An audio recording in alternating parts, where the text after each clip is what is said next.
விவசாய கடன்களை தள்ளுபடி செய்ய வேண்டும் உள்ளிட்ட கோரிக்கைகளுடன் ஈரோடு விஜயமங்கலத்தில் விவசாயிகள் உரிமை மீட்பு மற்றும் கடன் விடுதலை மாநாடு நடைபெற்று வருகிறது.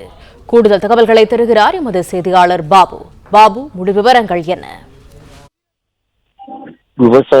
விவசாய கடன்களை தள்ளுபடி செய்ய வேண்டும் உள்ளிட்ட கோரிக்கைகளுடன் ஈரோடு விஜயமங்கலத்தில் விவசாய உரிமை மீட்பு மற்றும் கடன் மாநாடு நடைபெற்று வருகிறது. சட்டமன்ற தேர்தல் நெருங்கும் நிலையில் தமிழக விவசாயிகள் பாதுகாப்பு சங்கம் நடத்தும் இந்த மாநாடு முக்கியத்துவம் வாய்ந்ததாக கருதப்படுகிறது. கொங்கு மண்டலத்தில் முக்கிய பகுதியாக இருக்கக்கூடிய ஈரோடு மாவட்டத்தில் பவானி ஆறு, காவிரி ஆறு, கலைஞரின் பாசனம், கீழ்வாணி பாசனம், கொடியேரி பாசனம், கடப்பள்ளி அரக்கன்கோட்டை பாசனம் மூலமாக மஞ்சள், நெல், கரும்பு, வாழை போன்ற பயிர்களை விவசாயிகள்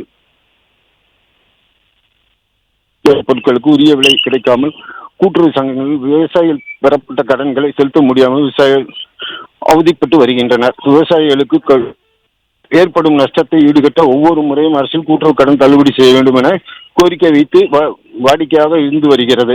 குறிப்பாக தமிழக அரசு விவசாயிகளின் அனைத்து கடன்களையும் தள்ளுபடி செய்ய வேண்டும். அனைத்து விவசாயிகளுக்கு ஏக்கருக்கு ஆண்டுதோறும் ரூபாய் 30 உற்பத்தி மானியமாக வழங்க வேண்டும் கோரிக்கை முன்வைக்கப்பட்டு இந்த மாநாடு நடைபெற்று வருகிறது. தகவல்களுக்கு நன்றி பாபு.